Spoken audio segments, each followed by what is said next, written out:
Sumayin niyo ang kapayapaan. Mga kapatid, natitipon tayo ngayong dakilang kapistahan ng Epifanya, bahagi ng pagdiriwang natin ng Pasko ng pagsilang ng Panginoon.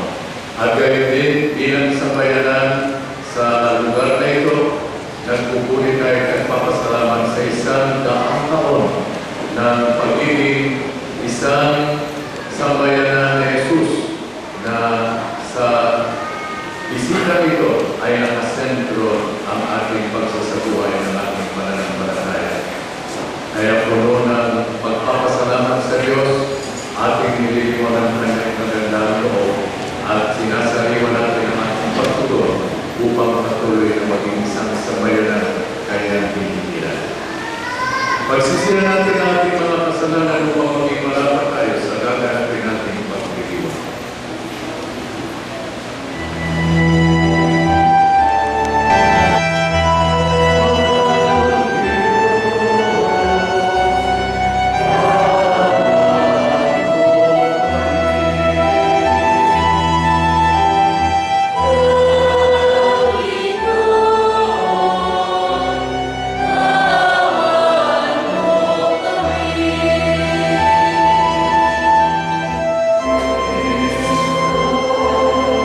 Patawarin tayo sa ating mga kasalanan at pagkabayan tayo sa buhay na walang hanggan. Amen. Muli sa Diyos sa kaitasan.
Mag-isay natin ang ating mga dalangin.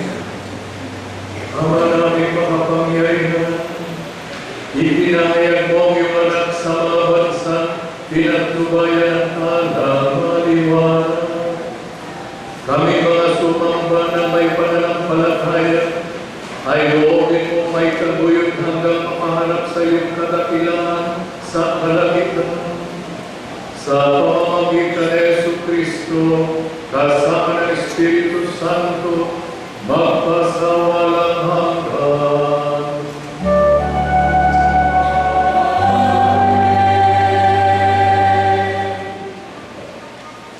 Magsipon na po lahat. Pagligtas ng Diyos, bilang pagliliwanag sa pulo ng siyon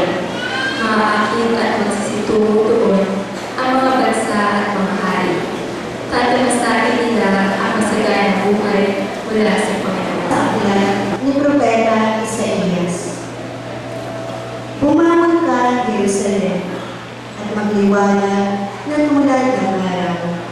Nililiwanagan ka ng kahilingan ng Panginoon. Mababalot na dilim ang ibang mga bansa, ngunit ikaw ay niliwanagan ng Panginoon sa pamamagitan ng kanyang kahilingan. Sa lilim ng iyong taglay na liwanag, iyong mga bansa, sampu ng mga hari na lapit na usay. Tumingin ka sa paligid at tingnan mo ang nagaganap. Ang mga anak mo ay nagtitipon na upang umuwi.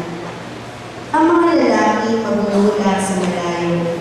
Ang mga babae kargang tila mga baka.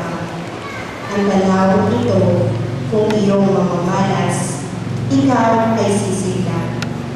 Sa iyong damdamin, pawang kagalakan, iyong madarama, pagkat ang yaman iyong karagatan, iyong matatamo, at ang kayamanan ng maraming bansa ay makakamtan mo. Maraming pangkat na nakasakay sa kamelyo ang darating mula sa Madian at Epa, at sa Seba naman, darating sila may taglay ng mga ginto at kamanyang. Iyahayag ng mga tao ang magandang balita tungkol sa ginawa ng Diyos. Ang salita ng Diyos. Sa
ang apostol sa mga Hintil o di Hudyo, ang panukala ng Diyos na nalihim sa mahabang panahon.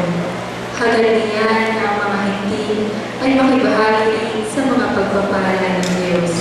Mula sa sulat ni Apostol San Pablo sa mga taga-Efeso. Mga kapatid, marahil naman nabalitaan ninyo dahil sa kagandahang loob ng Diyos ay pinagkatiwala niya sa akin ang tungkulin ito para sa inyong kapakinubangan. Pinahayag sa akin Diyos ang kanyang lihim na panukala.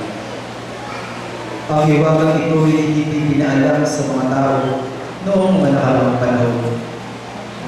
Ngunit pinahayag ngayon ng Diyos sa pamamagitan ng Espiritu sa kanyang mga banal na apostol at mga propeta.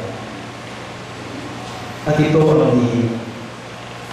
Sa pamamagitan ng mabuting balita, ang mga Hintil, tulad din ng mga Hudyo, ay may bahagi sa mga pagpapalang mula sa Diyos.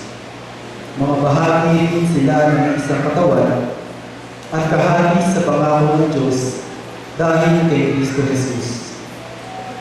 Ang salita ng Diyos. Salamat sa Diyos, bilang paggalan sa banal na Ebanghelyo.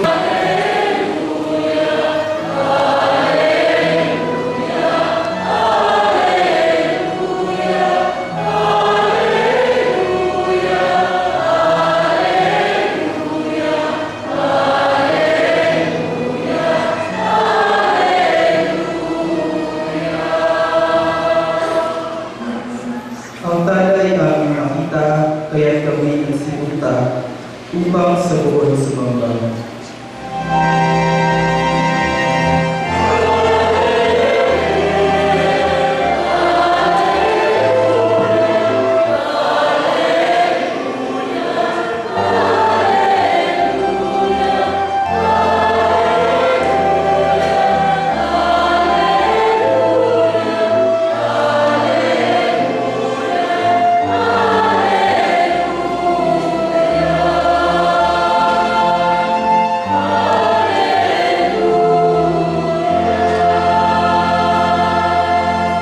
Sumainyo ang Panginoon. At sumainyo. Ang mabuting balita ng Panginoon ayon kay San Mateo. Pagpuri sa iyo, Panginoon.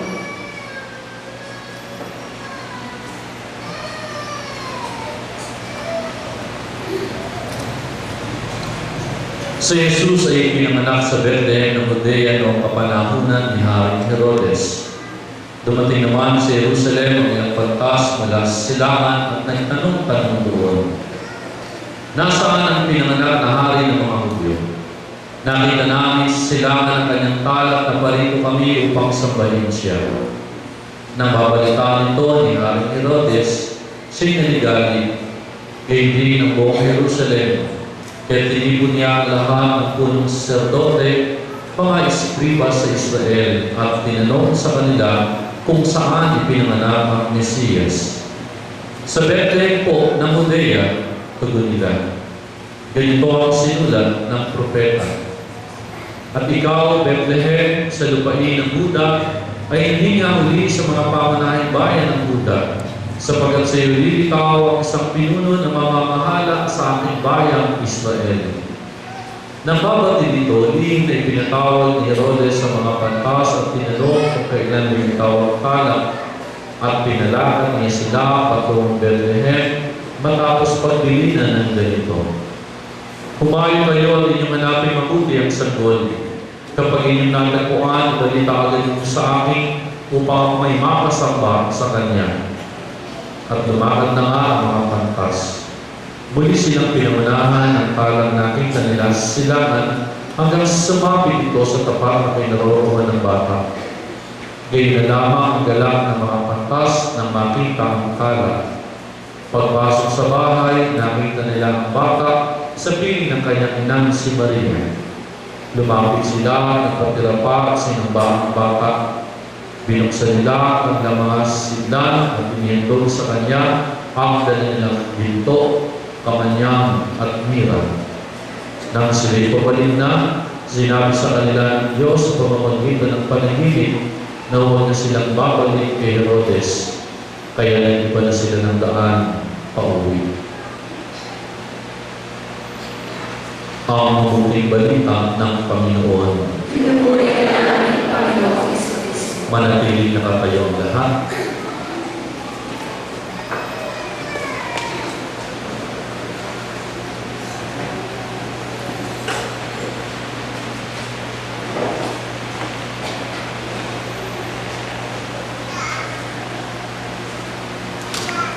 Magsipo.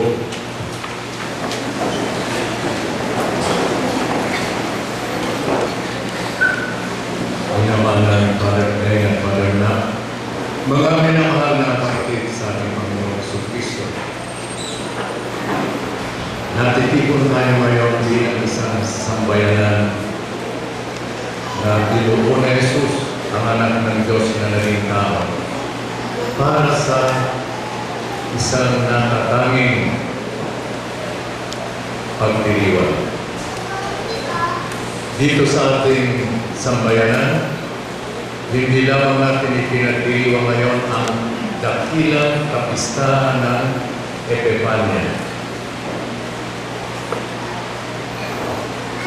Ang Epifanya po, nakaraniwan na ipinagdiriwang natin sa ika-6 ng Enero, ay isa sa mga tampok na bahagi ng panahon ng Pasko ng Pagsilan.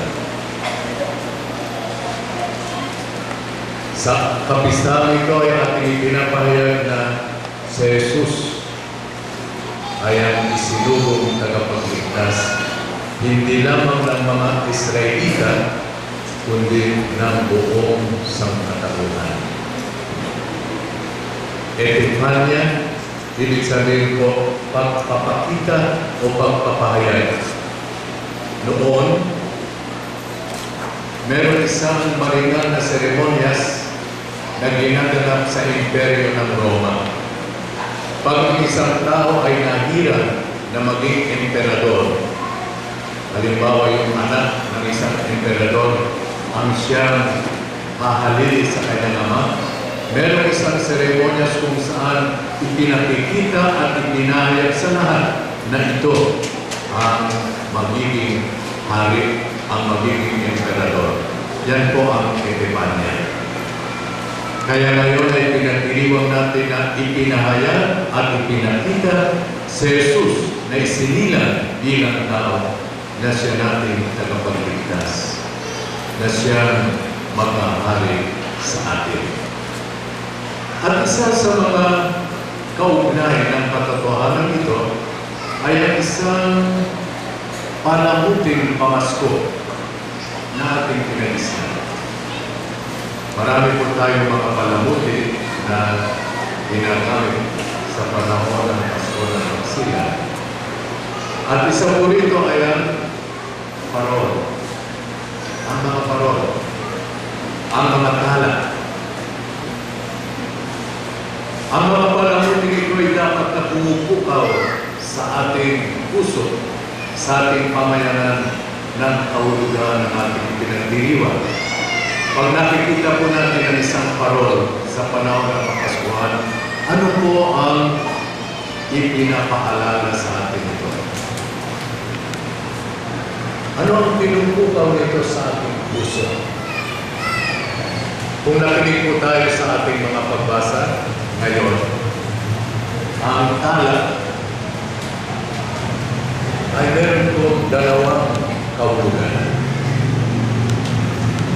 Sa ating Ebanghelyo, narinig po natin na ang tala ay nakita ng mga tao na nag-aaral ng pagkilos sa kalawakan.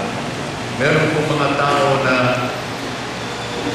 pantas at sila ay nasanay at may kakayanan na basahin ang mga kahulugan ng mga nangyayari sa kalawakan. Halimbawa, ang buwan, pag ito'y nag-iba ng kulay, ang pagkakaugnayan ng mga planeta, ito po ay mayroong mga kahulugan. At mayroong mga tao na ito ang kanilang binibigyan ng pansin. Sila po yung tinatawag nating mga astrologo, mga pantas. At sinasabi sa atin na nung si Jesus ay sila, meron isang napakaliwanag na tala na lumabas sa kalawakan. At ito'y nakita ng maraming mga astrologo, ng maraming mga pantas, at naunawaan nila ang kahulugan nito. Ang pagsipot ng maliwanag na talang ito ay nagpapahayag na merong isinilang ng dakilang tao. Kaya yung mga nakapansin ng talang ito ay kaagad na naglakad upang hanapin, upang puntahan yung isinilang na yaon. At sila'y patuloy na pinagtubayan ng tala. At narinig po natin kung paano yung mga pantas galing sa silangan, natagpuan nila ang pinahayag ng talang yon, ang isinilang na Mesiyas. Pagkaraan nila ng Jerusalem, itinuro sa kanila na nasa Bethlehem ang kanilang hinahanap. At paglabas nila ng palasyo ni Herodes, nakita nila muli ang tala na siyang bumabay sa kanila upang marating ang isinilang na Mesiyas. Kaya ang tala, ang parol, ay nagpapaiwatig sa atin na isinilang ang Mesiyas. Isinilang ang tagapagligtas ng sangkatauhan. Kaya tuwing makakakita po tayo ng parol sa panahon ng Kapaskuhan, dapat na mamutong tayo ng kagalakan sapagkat pinapaalala sa atin na isinilang. Naging tao, hindi na iba sa atin ang tagapagligtas. Ngunit meron pong ikalawang kahulugan, ang tala. At yan po ay binanggit sa atin sa ating unang pagbasa. Sa ating unang pagbasa, ang lungsod ng Jerusalem ay inihambing sa isang liwanag, sa isang tala. At sa liwanag na yun, nagpuntahan ang iba't ibang mga bansa, ang iba't ibang mga tao sa buong sanlibutan. At alam natin mga kapatid na ang lungsod ng Jerusalem ay ang sagisag ng Panginoong Diyos. Naniniwala ang mga Hudyo na doon nakatira, doon nananahan sa piling nila ang Panginoong Diyos. At ang Jerusalem bilang pagpapahayag ng presensya ng Diyos ay tumutukoy kay Jesucristo. Sa pagdating ni Jesucristo, ang presensya ng Diyos ay ating naranasan. Kaya sa Jesucristo mismo ang tala. Siya ang liwanag na tatanglaw sa atin upang mabuhay tayo ng maayos, upang makaroon natin ang buhay na ganap ayaw sa kalooban ng may likha sa atin. Kaya ang parol ay sagisag din ni Jesucristo. Kaya pag nakita po natin ang isang parol, dapat natin kilalanin ang katotohanan sa Jesucristo ay dumating sa buhay natin upang siya natin maging liwanag. Upang ipahayag sa atin ang mga katotohanan ng buhay na dapat natin angkinin at siyang dapat na tumutubay sa atin sa paglalakbay natin sa daigdig na ito. At mga kapatid, sa pagdiriwang natin ng Epifanya, tayo dito sa bisitang ito ng pagkabuhay ay nagpapasalamat sa Diyos sapagkat isang daang taon na itong bisitang ito, na itong sinasagisag ng lugar na ito natin pinagtitipunan ay nagsimula. At ang isang bisita ay sagisag pagpapahayag ng sambayanan na dito ay nagtitipon upang magpuri at magpasalamat sa Panginoon Diyos. Kaya ang pagdiriwang natin ng kaisang daang taon ito ng bisitang ito ng pagkabuhay ay dapat na magdulot sa atin, magpaalala sa atin ng katotohanan. Ang sambayanan ng mga alagad ni Jesus ay 100 taonan. Dito'y natatag, dito'y pumumundan. At sa ating pagdiriwang na ito, alalahanin natin mga kapatid, na tayo sa bisitang ito ay tunay na tala. Tayo mga tala. Tala doon sa dalawang papahulugan na ating ipinaliwanag. Una, isang tala tayo na nagpapahayag na si Jesus ay kinikilala natin, na si Jesus ay narito. Tayo bilang sambayan ng Kristiyano ang nagpapadama, ang nagpapakilala na si Jesus ay narito. Na si Jesus na sinilang sa Bethlehem ay tinatanggap natin at siyang ipinahayag natin sa ating pamumuhay. Kaya tayo mismo ay mga maniningning na mga tala, lalo-lalo ng ating pagkakabuklod, ang ating pagsasama-sama, ay laging nagpapahiwatig ng presensya ni Jesus na naparito sa daigdig at dapat ay bahagi ng buhay natin. Ngunit pangalawa, tayo na sinasagisag ng bisitang ito ay tala na nagbibigay ng liwanag sa ibang mga tao.